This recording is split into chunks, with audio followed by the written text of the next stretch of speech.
Looking at the appearance of Harry from the back, the price paid is indeed quite high. Ron thought for a while and replied.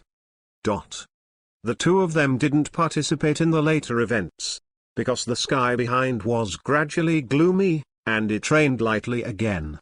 Considering that the other self was eating in the auditorium, the two of them went directly back to the room of requirement.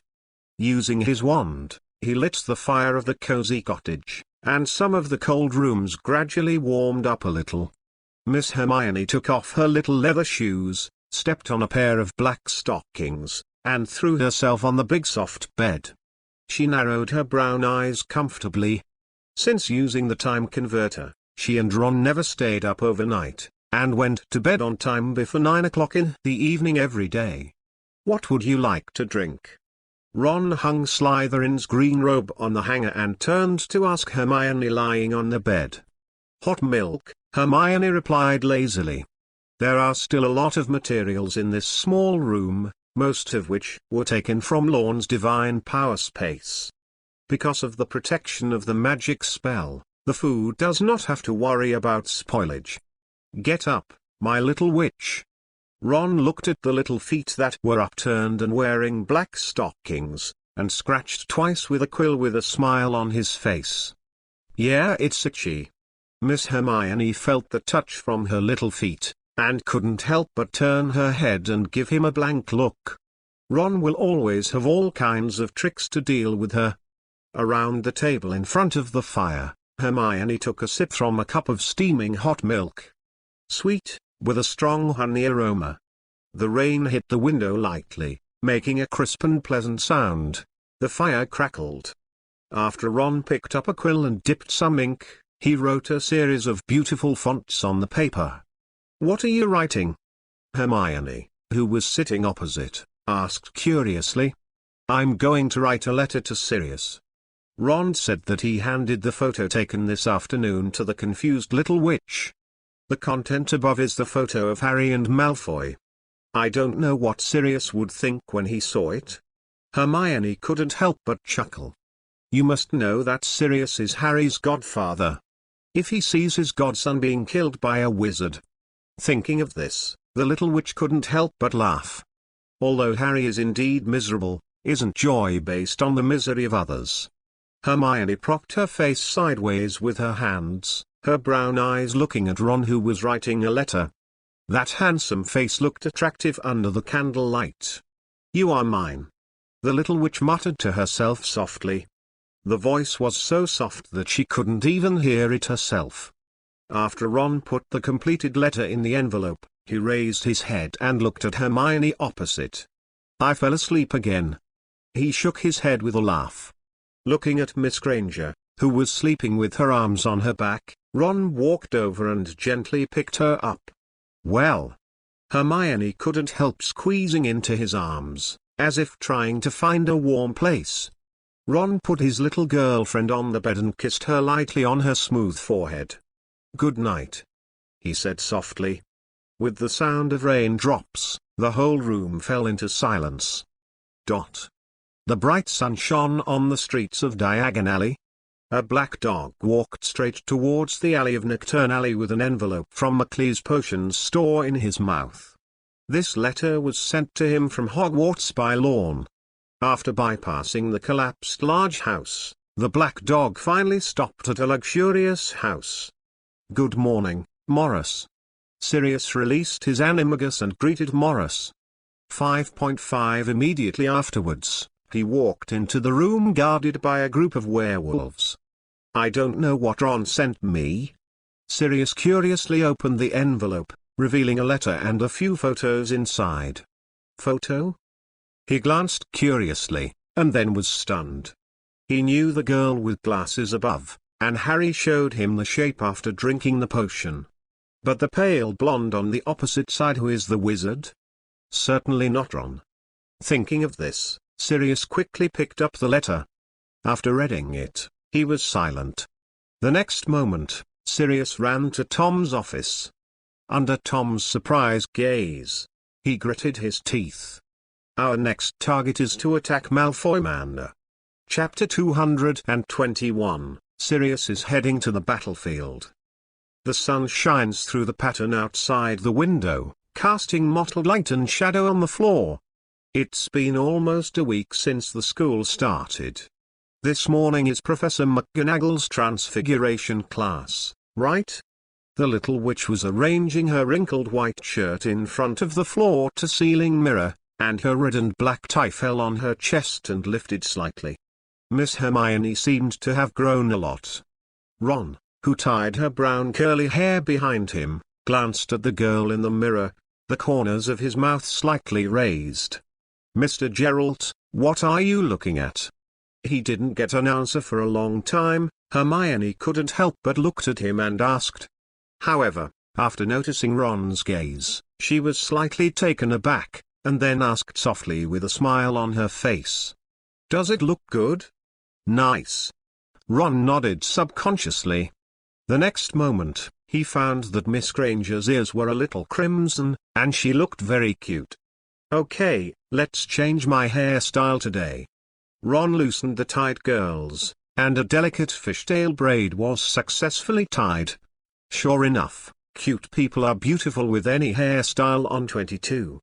Hermione looked at herself in the mirror, a flash of surprise in her eyes. "Is there anything you can't do?" She sighed softly. Since he met Ron in the wand shop, he is very proficient in cooking, knowledge, and spells, as if there is no one he can't. Simply omnipotent. "Yes, I won't have children." Ron smiled and rubbed her curly hair. The scent of jasmine flowers is very strong, and it stirred his sense of smell, like being in a flower field. "Give birth." "Give birth to a child." Hermione blinked, blushing and faltering, not knowing how to answer. Is this implying her? After a simple breakfast, Hermione put on Gryffindor's wizard robes, and followed Ron to the Transfiguration classroom. "It looks like you two are in good spirits." After the two of them sat down, Professor McGonagall's voice suddenly came from behind. There was also a faint smile in his tone. Looking at the young couple in good spirits, Professor McGonagall was also a little surprised. As far as she knew, Ron and Hermione used to listen to every class except one astronomy class. But even under such a high-intensity time, why can't these two people be mentally exhausted at all? You must know that even if she uses the time changer every day, she may not be able to persist. Don't you two feel very tired using the time changer? Professor McGonagall asked his doubts. It's not that the professor is tired, it's just that the time to go to bed is earlier every day. Hermione shook her head and said, the fishtail braid behind her and the curls scattered on her shoulders shaking with it. Me too. Ron smiled and nodded. Both of them slept in the early morning, but after using the time converter, it was before 9 o'clock in the evening. I'm glad to see you all working so hard, but please be sure to pay attention to your body, Mr. Geralt and Miss Granger. Professor McGonagall said seriously. Certainly. After the Wizards of Gryffindor and Slytherin arrive, the Transfiguration class will officially begin. The content to be studied this semester is also very simple for Lorne, but some theories of Professor McGonagall are very interesting to him. Master Transformers is worthy of being a master. Sitting aside, Hermione was rolling up her sleeves, her white and slender fingers holding a quill pen and carefully recording every piece of knowledge. About half of this notebook, as thick as a dictionary, has been recorded. It is densely populated with the key points of various lessons, and even the content of Ron's lectures for her. Mr. Malfoy, the classroom is not for you to sleep. Professor McGonagall's lecture came to an abrupt end, and everyone followed her gaze to Malfoy in the corner. I saw that the other party was lying on the table, looking listless. Crabbe and Goyle around them were also at a loss. Ron glanced at Malfoy, then turned to look at Harry. Harry didn't look at Malfoy like the others, instead he was writing something in the notebook with his head down and a quill. Since the last incident, Harry, who has changed back, has been silent. Meeting Malfoy is almost always a detour. Has Malfoy still found out that Harry is Harry? Hermione said speechlessly. Love can blind people. Ron shook his head and said. Unsurprisingly, Slytherin was deducted 10 points by an angry Professor McGonagall. The Great Hall of Hogwarts. Have an omelette and chocolate. A cup of black tea. Ron was just about to say chocolate milk, but then he noticed Hermione's narrowed eyes, and reluctantly changed it to black tea. How is Hagrid? He asked Ron, who was holding the mouse, curiously. Ron has yet to hear from Hagrid. After all, they left after Dumbledore came that day, and they don't know what the final result will be. Thanks to Harry's efforts, Hagrid can take up the professorship of 797 again. Ron said, and looked carefully at Harry, who was eating with his head down. He didn't expect that kind of thing to happen that day, but fortunately only he and Headmaster Dumbledore saw it. Nice result. Ron said softly. At this moment, the position of the skylight was opened. A group of owls of different colors flew in one after another, their feathers slowly floating in the air. There are so many feathers every time. Hermione looked at the feathers floating over and complained that she cast a small spell with her wand. Immediately after, the feathers that floated over flew to other locations. Thanks for your hard work. Ron looked at the white owl who brought the envelope, touched its little head with his little finger, and handed it a piece of ham.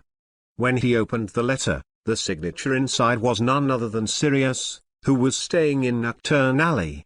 Sirius is coming to Hogwarts. After reading the letter, his expression became thoughtful. Is it because you saw the photo he sent? This is the heart of Ico. As expected of Harry's godfather. Ron couldn't help thinking.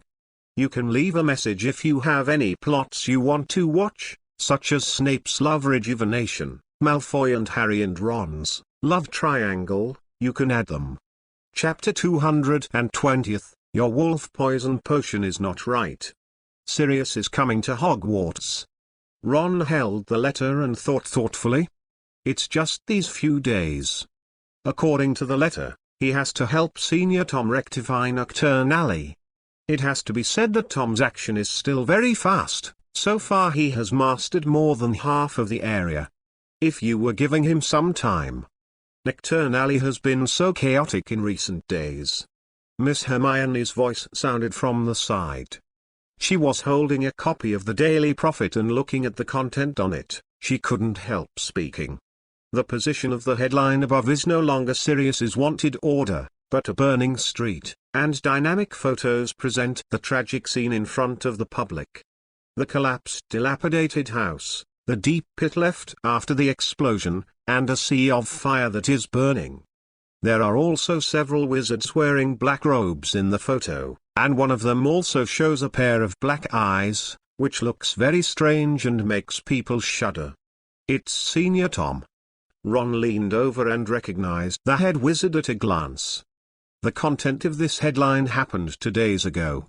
It is said to be a large-scale wizard fight, in which several dark wizards died tragically on the street. The ERA organization also went to investigate immediately, led by Captain Lockhart. Is Lockhart the ERA leading the team? Ron, who was sitting opposite, also saw the report, and he couldn't help but exclaimed. He really couldn't understand how that parallel professor got into the ERA organization and became the captain. This is simply too incredible. Has the Ministry of Magic been corrupted like this under Fudge? You can enter if you have a bit of fame. Didn't the Holiday Daily report about Lockhart once? Hermione said helplessly. At the time, even Harry knew about it. I don't read the daily newspaper like you do at home. One of Harry's most feared lessons arrived. Another potions class from Snape this afternoon. This time he did not choose to use the Nangwukwan to escape Snape's targeted behavior. Because Malfoy will be in class too. No way, the psychological shadow that Malfoy left on him was too great. Thinking of the scene on the edge of the Black Lake, Harry couldn't help retching, as if he had eaten a disgusting worm, and his stomach kept rolling. "See you after class." Hermione smiled and waved her little hand, then followed Ron to a corner. That. Ron looked at Harry, opened his mouth but didn't say the second half. He originally wanted to change positions. After all, Harry didn't take potions.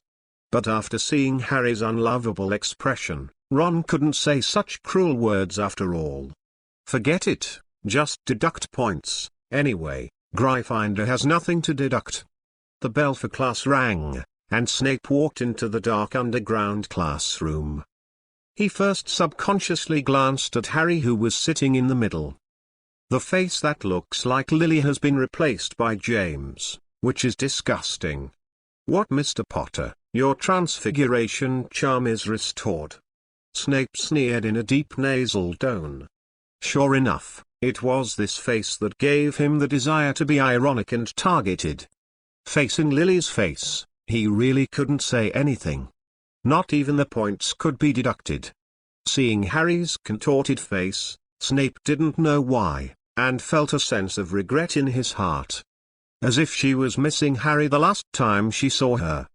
He shook his head, putting all these complicated emotions behind him. Now is not the time to think about it. Lily is dead, and no one can replace her. Now, while preparing your cauldrons, don't let me see anyone's cauldron explode again. Snape pointedly glanced at the trembling Neville, his tone filled with coldness. In the next lesson, I will teach you how to identify and deal with werewolves. Of course, there is also the final wolf poison potion. Snape's tone was a little subtle, and his falcon-like eyes glanced at the little wizards who were sitting down. No one wanted to meet those sharp-edged eyes, so they lowered their heads. Isn't the previous lesson what the defense against the dark arts class should teach? Hermione whispered suspiciously. How to identify dangerous creatures and deal with them is obviously not what potions class should learn. Professor Snape should have his own plans. Maybe a werewolf has entered our school. Ron said disapprovingly. Of course. He knew that Snape was insinuating Lupin crazily. After all, for this former school bully, Snape was happy to see him get out of this school. And the best way is to let the little wizards who teach him discover his identity and go to Headmaster Dumbledore to inform him. Just by virtue of the wizards' fear of werewolves, those parents would not allow an uncontrollable werewolf to teach their students. How is it possible Headmaster Dumbledore wouldn't let a werewolf into the school? Hermione shook her head in disbelief. Obviously, she just took what Ron said as a joke. As for the knowledge of werewolves, Snape explained it in great detail. It's so detailed that it makes people wonder if he's a potions professor. After giving the curious little wizards the knowledge of werewolves, he immediately began to teach how to make wolf poison potions. As a high-level potion that has just appeared recently, the wolf venom potion is not something that the little wizards of today can refine, and they can't even understand it. But there is one exception, that is Lorne, who once brewed wolf poison potion. But, listening to Snape's ingredients above, Ron's expression became more and more strange. Why do you feel that most of them are useless? Like some snake's gall, pine needle sap. Adding these things to the wolf venom potion will only change the plain taste a little more, right? And it's still a very painful rule. It seems that Professor Lupin, who received the potion from Snape, is not feeling well either. Every day I worry about the curse of the defense against the dark arts class, and suffer from the bitter taste of wolf venom. Chapter 223, Miss Granger's September 19. More than 2 weeks have passed since the start of school, and the new first-year wizard has gradually adapted to the life at Hogwarts, and turned around and threw himself into the ranks of Hearthstone and werewolf killing. So far, the card game made by the Fred brothers has swept the entire Hogwarts. Basically, every day is just sitting and counting money and researching new ways to play. As for Professor Lupin, the new defense against the dark arts class. After 2 or 3 classes of his class, all the wizards have a clear understanding of him. He is not as perfunctory as the previous Lockhart, and his personality is also very gentle. He often answers various questions with a smile on his face. The most important thing is that he often does some interesting practices in class. In Professor Flitwick's class, Ron slowly opened his eyes. He just went to his own divine space. Because there is still a captured Dementor inside, although I always wanted to learn how to protect the gods, but it has been dragging on due to time reasons. If you have time, you must study. I don't know if Professor Flitwick will be able to. He raised his head and glanced at Professor Flitwick, who was experimenting with the spell. Ron clearly remembered that the other party was a dual master. The weight of this honor is still very heavy, at least other professors recognize this honor. Since Slytherin and Ravenclaw took this class together, the clingy little witch did not stay by his side, but went to Mrs. Sprout's herbal medicine class. When it was time for get out of class, while Professor Flitwick was still packing his books, Ron walked over. "Professor Flitwick, I would like to ask you how to use a spell," he asked politely with a smile. Ron once consulted Senior Tom about the spell of the Guardian of the Gods, but the other party would not use it, because this spiritual defense spell had no effect on him, and it was not even as good as an iron armor spell. As for Sirius, as the 4 predators, he should be able to. After all, James and Lupin have their own guardians, but unfortunately, he is still with Senior Tom. "Oh, Mr. Gerald, what spell do you want to ask?" Flitwick looked at the little blonde wizard in front of him, and said, "CCFF," with some surprise. He didn't expect that one day Ron would come to consult him about the spell. This is really rare, or it is the first time he has heard Ron ask himself about this since he entered the school. "It's about the Guardian of the Gods," Ron said softly. "Calling gods guard." Professor Flitwick was slightly taken aback, but he did not expect that someone would ask him about this spell. After thinking about the large group of Dementors hovering in the sky a few days ago, he understood. "You want to deal with that swarm of Dementors?" Professor Flitwick asked curiously. "Those Dementors are Azkaban's guardians, they cannot be killed." "No, Professor, I didn't want to kill them, I just wanted another way to protect myself." Ron shrugged and explained, "I was attacked by them on the train. Fortunately, Professor Lupin used it. The escort of God saved me." "I see, so come to my office when you are free." Professor Flitwick nodded in agreement. "At that time, I'll teach you how to call the gods and guards. The premise is that you have to be prepared. This spell is very difficult to learn." When he walked out of the magic spell classroom, the bright sunlight at noon made Ron subconsciously narrow his eyes. It is now the middle of September, so the temperature is still a little hot. He stepped up the rotating staircase, and then walked towards the herb shed at the lawn. According to the current time, Mrs. Sprout's class should not be over yet. Stepping on the emerald green lawn, the breeze brought gusts of cool breeze past, and a fresh smell filled the air. Looking at the blue sky full of clouds, Ron, halfway through, suddenly remembered something. He remembered that September 19 seemed to be Miss Granger's birthday. And today happens to be September 17th, so it's 2 days before my little girlfriend's birthday. Thinking of this, the corners of his mouth twitched slightly. On his previous birthday, he gave him a high-level magic ring that he made, which the little witch still cherishes on her hand. So what should I give this time? While thinking about it, Ron unknowingly came to the location of the herbal medicine class. Through the glass wrapped around green vines and flowers, he saw at a glance the girl with gloves and an apron to loosen the devil's vine. Seemingly noticing the gaze outside, Hermione raised her head to see the blonde wizard standing outside, and subconsciously showed a smile. She waved her hand inside and said hello. After Mrs. Sprout's class lasted for half an hour, it was finally over, Hermione walked over with Basics of Botany in small steps. Give. She reached out and handed the thick book to Ron.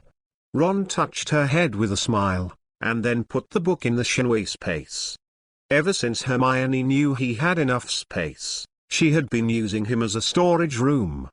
At least half of the contents of his space now belonged to Miss Granger. "What are you thinking about?" Hermione took his hand and asked curiously. "No, I'm just thinking about what to eat for lunch today." Ron returned to his senses and chuckled lightly. Let's go to the auditorium first." Having said that, the little witch dragged Ron to the direction of the auditorium.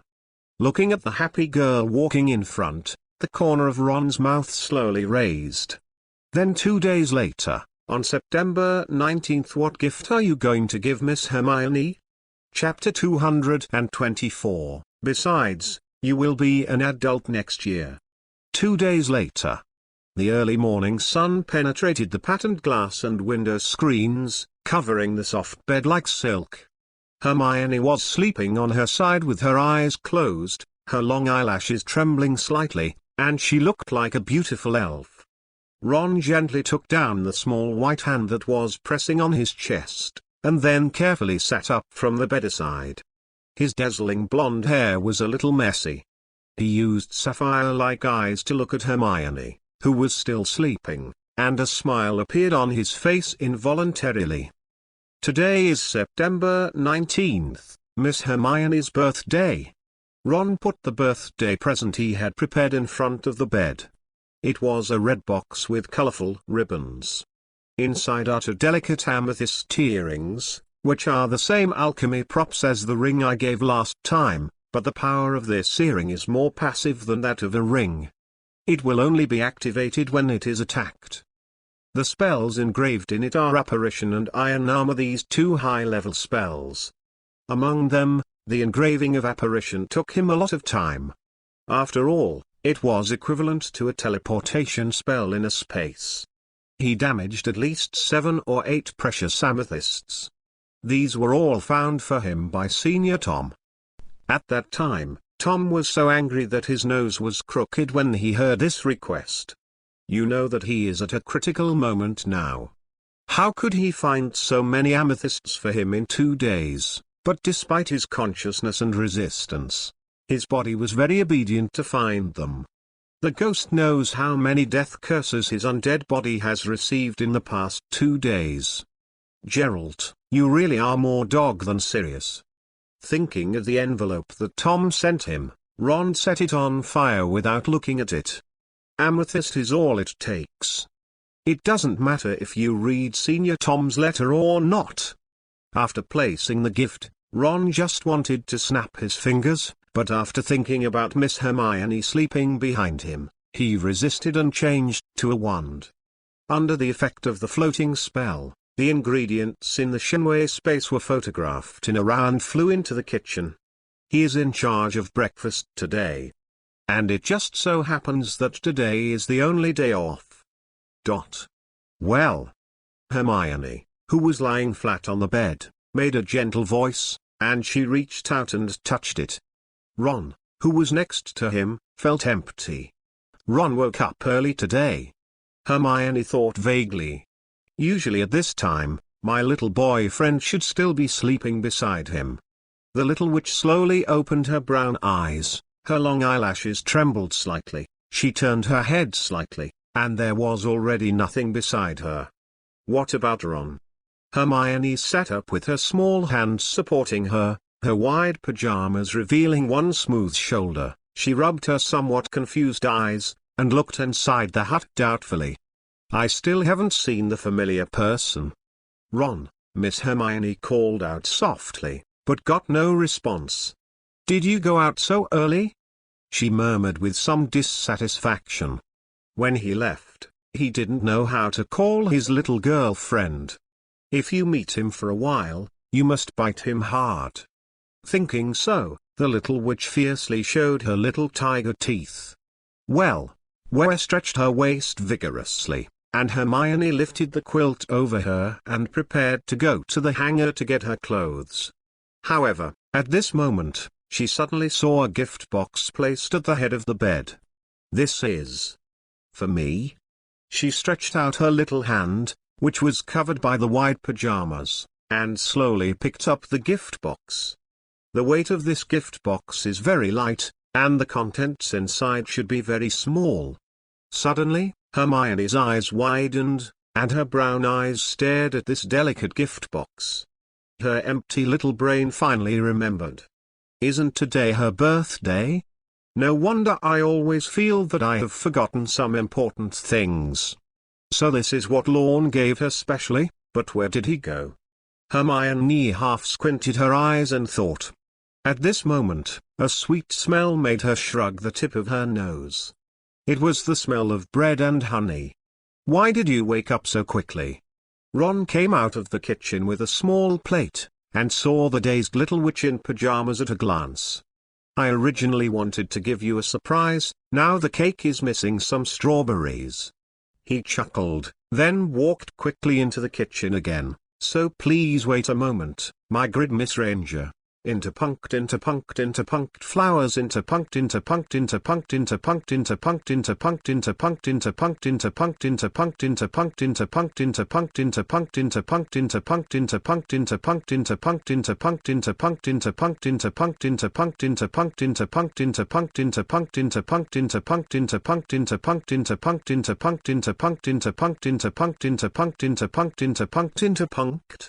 Hermione looked at the busy figure, and an uncontrollable smile appeared on the corner of her mouth. She glanced at the gift box in her hand and put it on the table with a chuckle. At this time, there was already a rich breakfast on the table: honey muffins, hot chocolate milk, some sandwiches and a hot birthday cake that just came out. It's a three-tiered cream cake surrounded by delicate candies and some bright red strawberries, with Hermione beautifully written in cream. "Happy birthday," Ron said with a chuckle. And Miss Hermione jumped directly into his arms, raised her head and looked at those sapphire eyes. Don't you want to do something to me, Mr. Geralt?" The little witch blinked her beautiful eyes and said softly. "My pleasure." Ron smiled and lowered his head, and the softness was transmitted to the senses of the two of them. About 3 minutes later, Hermione pushed Ron away with some blushing and took a deep breath. "You really don't have to breathe," Hermione grumbled under her breath. "You haven't opened the gift yet?" Ron smiled and pointed to the gift box on the table, and said to the little witch, "Of course I'll wait for you to dismantle with me." Speaking of gifts, Hermione was instantly distracted. She looked at this little gift curiously, not knowing what was inside. "Take it apart and have a look," Ron said to her. "Huh?" Hearing these words, Hermione gently opened the gift box. With the opening of the gift box, 2 purple diamond-shaped crystal earrings appeared on the table, glowing purple in the sunlight like broken gold, looking very noble. "This is amethyst. Amethyst represents the guardian stone of love." Ron touched some of the girl's curly hair and said, "It is said to impart deep love, chastity, honesty and courage to couples and couples. Husband and wife." Hermione was taken aback. "Also, will you be an adult next year, Miss Granger? I wish everyone a happy 520, and the confession will be successful." Death. Chapter 225, A Date in Hogsmeade. In other words, will you be an adult next year, Miss Granger? Ron handed over all the good cakes and said with a smile, "Become an adult." Hermione blinked her brown eyes. She already understood what Ron was suggesting. "No, it's not a hint, it's an expression." Looking at the amethyst in her hand that radiated purple light in the sun, she pursed her lips, turned her head slightly and nodded her head shyly. Ron was sitting facing each other with his hands on his cheeks, smiling at the blushing little witch across from him. "Beautiful and delicious. Eat the cake first, I'll take you to a good place today." He thought for a while, then said to Hermione, "In the past 3 years, The two of them at Hogwarts, 800, have almost finished their exploration. Except the depths of the Forbidden Forest. So Hermione was still curious about what Ron said was a good place. Did your little boyfriend discover a place like the House of Requirement again? With a sense of anticipation, she placed the two crystal amethysts in her hands in the concave layer of the gift box, and then a pair of brown eyes looked at the rich breakfast table. The rich aroma of the cake provokes the sense of smell, and it is impeccable both in terms of aroma and aesthetics. It is simply perfect. These are all made by Ron himself. Gently took a bite of the strawberry on the cake, Hermione narrowed her eyes subconsciously. At this time, Ron also went around behind the girl, cleaned her brown curly hair slightly with the wand in his hand, and then prepared to braid a hairstyle. Feeling the movement behind her, a happy smile appeared on Hermione's mouth. It's great. This kind of birthday. After breakfast, Hermione stood in front of the floor-to-ceiling mirror, sorting out the clothes she was going to wear today. Delicate fishtail braid, the upper body is a pure white plaid shirt as usual, a pair of black stockings and Milanese boots, and he is wearing a red Gryffindor robe. Looking at the reflection in the mirror, the little witch thought about it and picked up the gift she received this morning, that is, 2 purple water earrings. As the spell was cast, the 2 earrings hung firmly on the little ears, adding a lot of charm to the cute face. After getting everything ready, Hermione turned the rune ring on her left middle finger with satisfaction. At this time, a pair of pure white hands gently hugged the little witch's waist from behind, making her a little stiff. But after seeing the figure behind her through the mirror, Hermione relaxed again. Time to go, Ron said with a chuckle. Huh? Feeling the heat coming from her ears, Hermione nodded with a smile. After leaving the room of requirement, follow the spiral staircase on the 8th floor all the way down. After walking out of the Hogwarts castle, the blue sky was gusty, and the green lawn was blown like waves like water. With a soft brush, Miss Granger narrowed her eyes comfortably. The amethyst hanging on her ear was shaken by the blow and looked very beautiful. Are we going to the lake? And Ron's fingers clasped together, the little witch asked curiously while looking at the black lake in the distance. It is not uncommon for them to have a date on the lake. The two often sit on a small boat, holding books and admiring the surrounding scenery.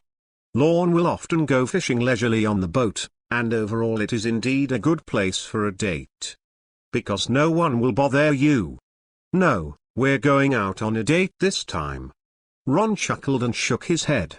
His blue crystal-like eyes looked at the Forbidden Forest not far away. If I remember correctly, there should be a tunnel leading to the Screaming Shack under the willow. And Screaming Shack is in Hogsmeade Village. Going out? Hermione blinked and asked in confusion, you mean we're going to leave Hogwarts? That's right, we're going to Hogsmeade Village this time, a village full of wizards. Ron nodded to answer the little witch's doubts. After hearing the answer, Hermione's expression was a little hesitant, but she gritted her teeth and nodded.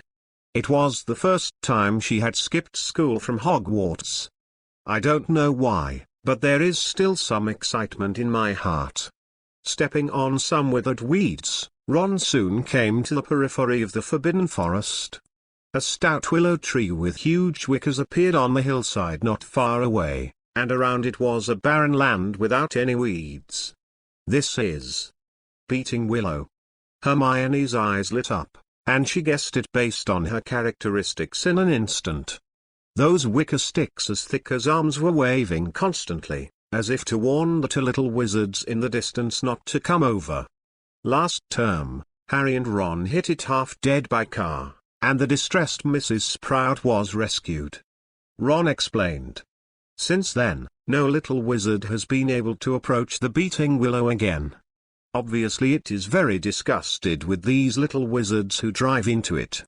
But we're here to do. Before Hermione's question was finished, she saw a dark tunnel under the willow, and she didn't know where it led. That's right, through the tunnel, we can get to the screaming shack. Ron set his eyes on a scar on the trunk of the beating willow. That's its downside. As long as the scar is held down, the willow will not attack any creatures. You wait here first, I'll hold its scar in the past. Ron touched the little witch's 5.5-inch brown curly hair, then opened the kaleidoscope of divine power and activated the ability to blur. He slowly walked towards the attack range of the punching willow. Under Hermione's wide-eyed, puzzled gaze, the flying wickers passed directly through his body, hitting the ground into a big hole, and dust splashed. What kind of spell is this? The little witch found that she knew too little about Ron. As the dust dissipated, Ron's figure also stood in front of the beating willow. As the blur was lifted, his hand had already pressed on the obvious scar. The palm of the hand is slightly forced. Those who are like the whip-like wicker stopped instantly. Let's go, Miss Hermione. It's time for a date in Hogsmeade. Chapter 226, I think. You are more suitable for black silk. Fluorescent flashes. Walking in the dark and damp passage, Hermione picked up her wand, and the sweet voice echoed in the small space. As the crystal light lit up from the wand, the dark road ahead was illuminated at once. Pay attention to the ground under your feet. Ron walked in front and said softly to the girl behind him. Although he had known this secret passage leading to the screaming shack with his vague memory, this was the first time he had come here. So there will inevitably be some caution. The entire secret passage is made of hard stones, so there will inevitably be some unevenness on the ground. The little witch who followed behind was holding a wand emitting a light source in one hand, and holding Ron's hand hidden in the sleeve of the robe in the other. After walking for about 10 minutes, I finally saw a wooden flap and a small section of stone stairs in front of me. It seems that there is the last exit. It's really far. Hermione pinched her slightly sore calf and couldn't help but say 22 words. After all, the Forbidden Forest area at Hogwarts is relatively large. Ron explained with a chuckle. The distance they traveled now has completely crossed the Forbidden Forest above, otherwise it would be impossible to reach Hogsmeade Village. Refreshed. Looking at the plank covered with cobwebs, Ron snapped his fingers lightly. By the way, he also used a floating spell to lift up the cleaned wooden board, revealing the covered space above. It was the backbone of the house, and it also looked covered with cobwebs and dust. Ron stepped up the stone stairs step by step. Miss Granger followed closely behind.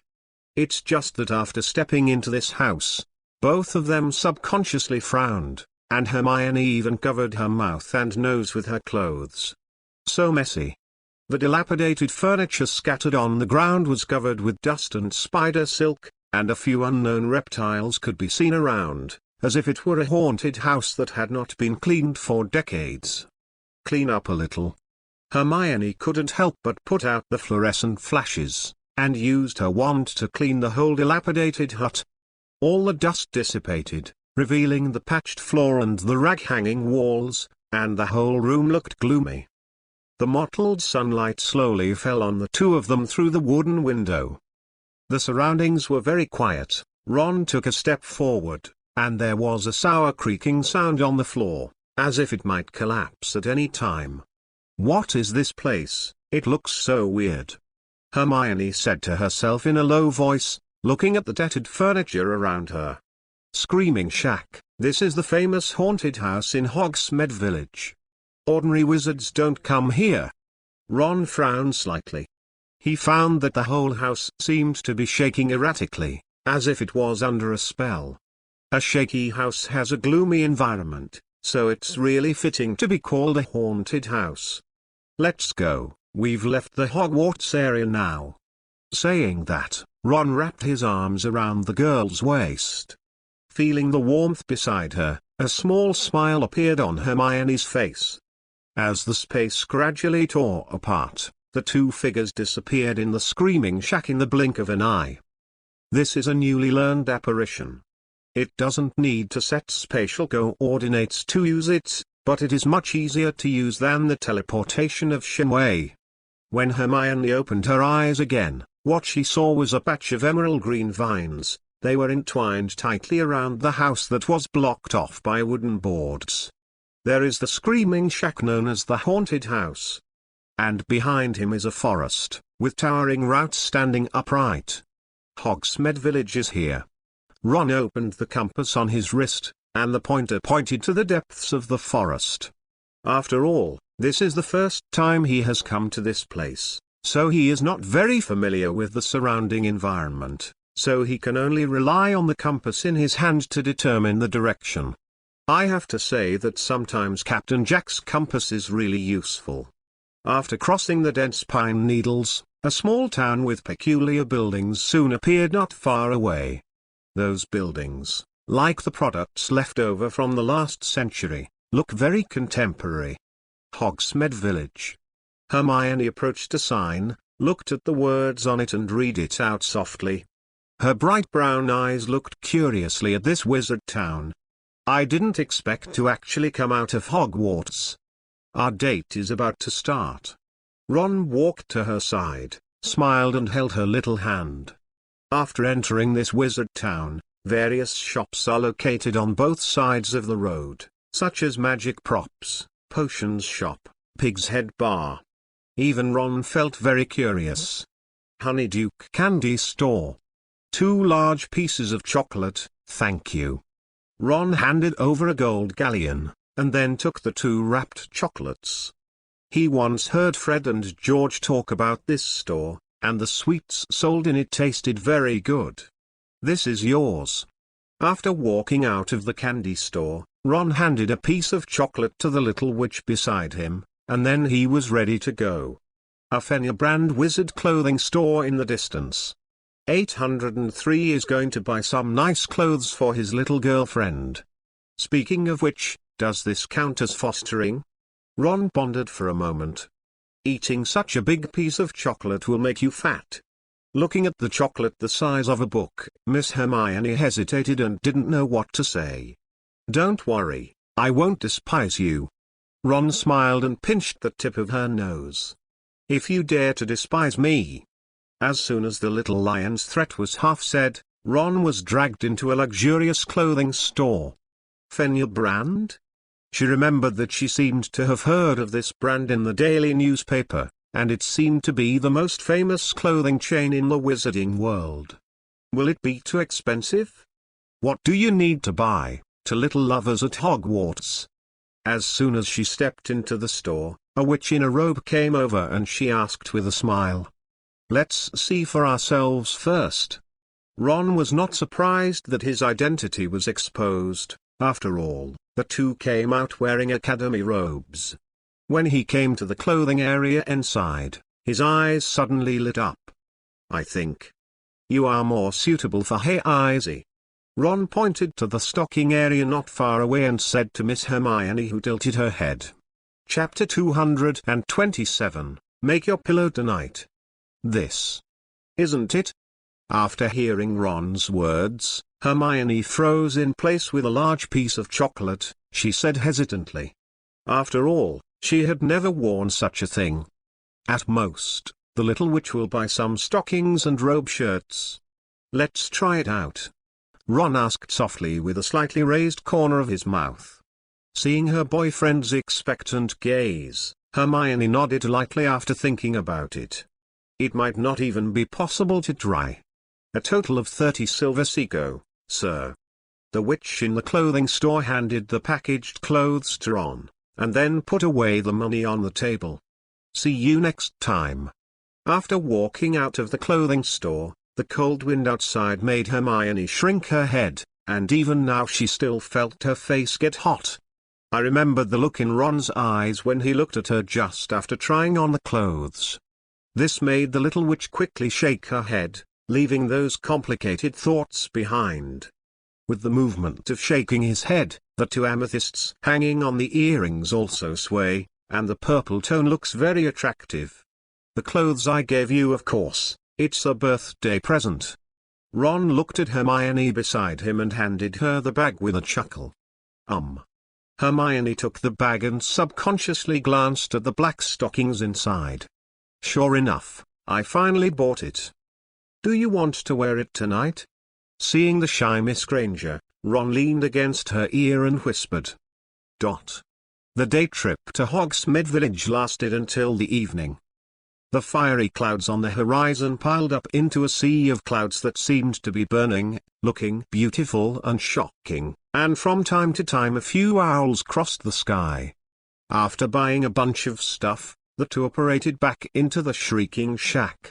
Since Hogwarts is a forbidden spell, apparition has no way to send them directly into the academy, so they can only go through this hidden secret passage. How did you play today? Ron snapped his fingers, and the magic ring on his finger instantly shone with an azure blue light, responsible for providing lighting in the dark tunnel ahead. It's always fun to be with you no matter where you are. Hermione pulled the corner of his shirt behind him, with an uncontrollable smile on her face. This is simply the best birthday she has ever had in her life. Of course, the most important thing is to have Ron by his side. Thinking of the request she agreed to at the clothing store this morning, the little witch felt a smudge on her face. Don't you just put on black stockings to show Ron? What's so shy? She mustered up the courage to think. After passing through the long tunnel, Ron directly used the power of blur to hold down the scar of the beating willow, and let Hermione behind him leave its attack range first. The time for the two to return was very timely. At least Filch hadn't started patrolling yet. In front of the house upon request. Ron was holding a Gryffindor robe with a red bottom, and there was a familiar fragrance of jasmine on it. And Miss Hermione, who was wearing a white shirt, was thinking about the small room she needed. After walking back and forth in front of the portrait 3 times, a smooth door emerged from the opposite wall. Come in, my Mr. Geralt. A slight smile appeared on Hermione's mouth, and she pulled the corner of Ron's shirt and walked in. After walking into this cozy little house, Ron hung the Gryffindor in his hand on the hanger, and then opened his own divine space, and put all the snacks and clothes bought in Hogsmeade Village today. Take it out. They are piled up on a table like a small hill, full of them. These are all the harvest of 2 people dating all day. And walking into the room of requirement, Miss Hermione fulfilled her promise this morning. You are not allowed to peek. Hermione blushed, picked up her suit, turned her head and said to Ron. How could I possibly peek? Ron chuckled and shook his head in response. He prefers to have an open and honest look for a while. Looking at the little witch who walked into the changing room with the suit, he took out a cup of black tea and took a sip. I don't know what Hermione would look like in that suit that he personally chose. Ron thought expectantly. And at this moment, as the door of the changing room turned gently, a figure walked out slowly. After Ron saw it for the first time, the cup he was about to put down in his hand immediately froze in midair. The brown curly hair that was originally tied into a fishtail braid was now scattered, and the white shirt was replaced by a long black skirt. The most eye-catching pair was the pair of black silk stockings. How about it? Hermione shyly turned around in front of him, her long black dress fluttered like black butterflies, and those little feet wearing black stockings were on the wooden floor, making a muffled sound. The amethyst on the earlobe also swayed, emitting purple light under the firelight. When she saw Om's stunned expression, she was shy and happy at the same time. I sometimes think about. Ron put the half-drinked black tea on the table, got up and walked in front of the girl, wrapping her waist with one hand and pinching her smooth and delicate cheeks with the other. What are you thinking about? Good money. She raised her head and asked curiously. Half-talking people are always annoying, but they are also very interesting. I'm wondering if I'm having a dream now that a beautiful little witch like you could be my girlfriend. Ron sighed a little. Looking at the crimson Miss Granger in front of him, the corners of his mouth slowly raised, and then he directly picked her up in the form of a princess hug. Whether it's a dream or not, you should be the pillow tonight. When the words fell, Hermione hugged his neck with a smile, and she whispered in her ear, "Of course, my dear Mr. Geralt." The whispering voice dissipated, and the candle in the hut was slowly extinguished by magic. Only the bright moonlight outside the window remained. "Good night, Miss Granger." "Good night." Chapter 228, Practice the Patronus Charm. The autumn sun shines through the patterned glass. Since she went to bed too early last night, Hermione woke up very early. She is now sitting in a chair, concentrating on writing notes with a quill. The originally empty table is full of books. The long black dress was also replaced with a white shirt, the pair of black silk was also replaced by stockings, and a pair of beige sneakers was constantly swinging, which seemed to prove that he was in a good mood. "Have a glass of hot milk?" "Thanks." Ron took a cup of hot milk from the kitchen and put it in the girl's hand, then sat beside her. These books are all for them to study and take exams this semester, and Hermione has worked hard to fill 2 thick notebooks. At about 7 o'clock, the two walked out of the room of requirement and prepared to have breakfast in the auditorium of Hogwarts. Maybe it's still too early, so there aren't too many little wizards in the auditorium. At the dining table in Gryffindor, Harry, Ron, and Lee Jordan were all there. After seeing Ron and Hermione, they smiled and said hello. "You two don't live together, right?" "I don't think I've ever seen Hermione in the Gryffindor lounge this semester." Looking at the two of them, Lee Jordan couldn't help joking. Hearing this, Harry and Ron 803 looked at each other. "This semester, it seems that I haven't seen Hermione in the Gryffindor common room." "You wouldn't be asking for it." Ron suddenly remembered something, and halfway through speaking with a surprised expression, he found that he couldn't open his mouth. He widened his eyes and looked at Hermione with the wand in disbelief. "Did he just say something?" Hermione asked Harry and Lee Jordan, pretending to be suspicious. The wand in his hand tapped lightly on the table, making a crisp sound. No, I didn't hear anything." Harry hurriedly shook his head and betrayed his good friend without any distress. "Strange, did Ron speak just now?" Lee Jordan also scratched his head, looked at the poor Ron with some doubts and said, "I can't blame him for being unethical, because Hermione is too strong. The use of the silent spell combined with the forbidden spell, even a senior like him might not be able to use it proficiently." Thinking of this, he glanced at the little lion in surprise. Is Hermione's ability so strong? Although Lee Jordan had also heard of Hermione's Miss Know-It-All, this was the first time he had actually seen a spell cast. No.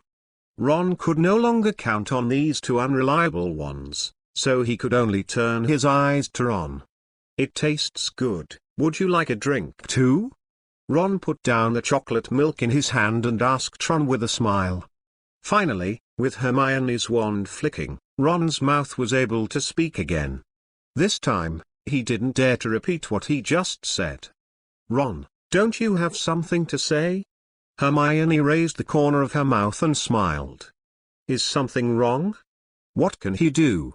Looked up again the wand, Ron opened his mouth and didn't know what to say, he could only shake his head. "Fine." After the potions class, Ron was going to go to Professor Flitwick to learn how to protect the gods. As for this matter, Hermione didn't follow, because she still had a herbal class in the afternoon. "Remember to teach me when you come back." Hermione kissed the handsome side face, then said goodbye with a small smile. Professor Flitwick's office is on the right side of the tower on the 8th floor, and the 13th window belongs to this office. Boom.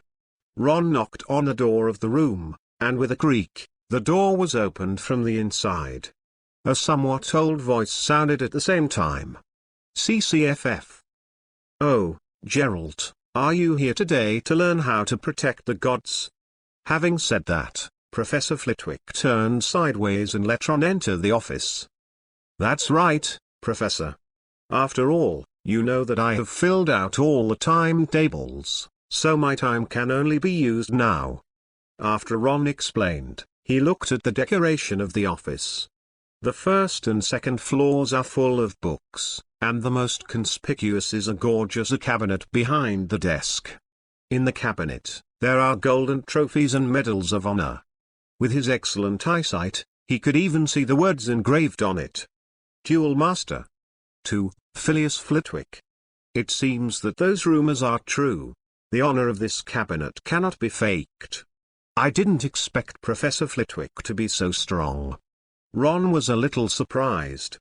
After all, Professor Flitwick's appearance in the usual classroom is completely a very kind scholar, and he can even blame some little wizards for their mistakes.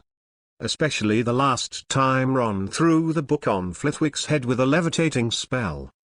At that time, Ron was almost terrified, but Professor Flitwick kindly pointed out that there was something wrong with his one gesture, and didn't mention the thing that had just been smashed. Of course I've heard of this." Speaking of this matter, Flitwick remembered that Professor McGonagall brought it up at the party, and all the professors were shocked at that time, except for Professor Snape, because he usually does not attend any parties. "It's a pity that a smart and hard-working little wizard like you should come to our Ravenclaw." Speaking of this, he couldn't help shaking his head with emotion. According to Ron's usual character and quality, he is completely different from the snakes in the quagmire. "Professor, can we learn to protect the gods?" Ron chose to skip this topic directly. He doesn't have a lot of time here to talk to Professor Flitwick about some of the old and stupid things about the Sorting Hat. "Any time, Gerald." Professor Flitwick smiled slightly, then picked up the wand on the table. The Guardian spell is one of the most powerful and oldest defensive spells in the wizarding world. It is extremely difficult to successfully cast the Guardian spell. Before practicing this spell, you need to concentrate and think about the happiest thing in your heart. For flowers, for votes, for everything. Chapter 229, Roaring Thunder Dragon. As the most difficult spell among defensive spells, the Guardian of the Gods is naturally not so easy to learn. The condition of use is enough to get a large part of the wizard stuck in the starting position, that is, when using the spell, the user must use all his strength to recall the happiest moment in his life. Only on this premise can it be displayed. That's why, last time, Ron asked Senior Tom about God's Guard, but the other party said with a look of disdain that he was too lazy to learn. After listening to Professor Flitwick's explanation, he somewhat understood. Why is it too lazy to learn?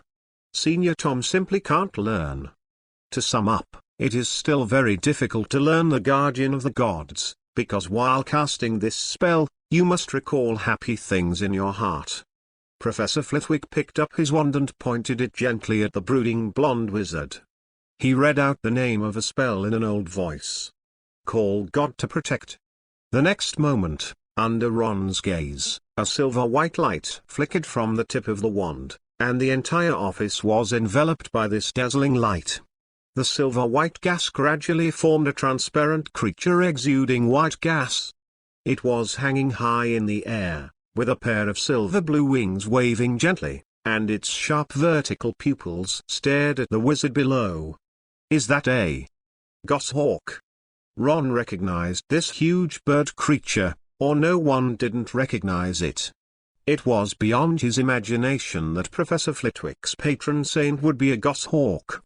But on second thought, there seems to be nothing wrong with the patroness of the goshawk after being able to get so many trophies and medals of honor.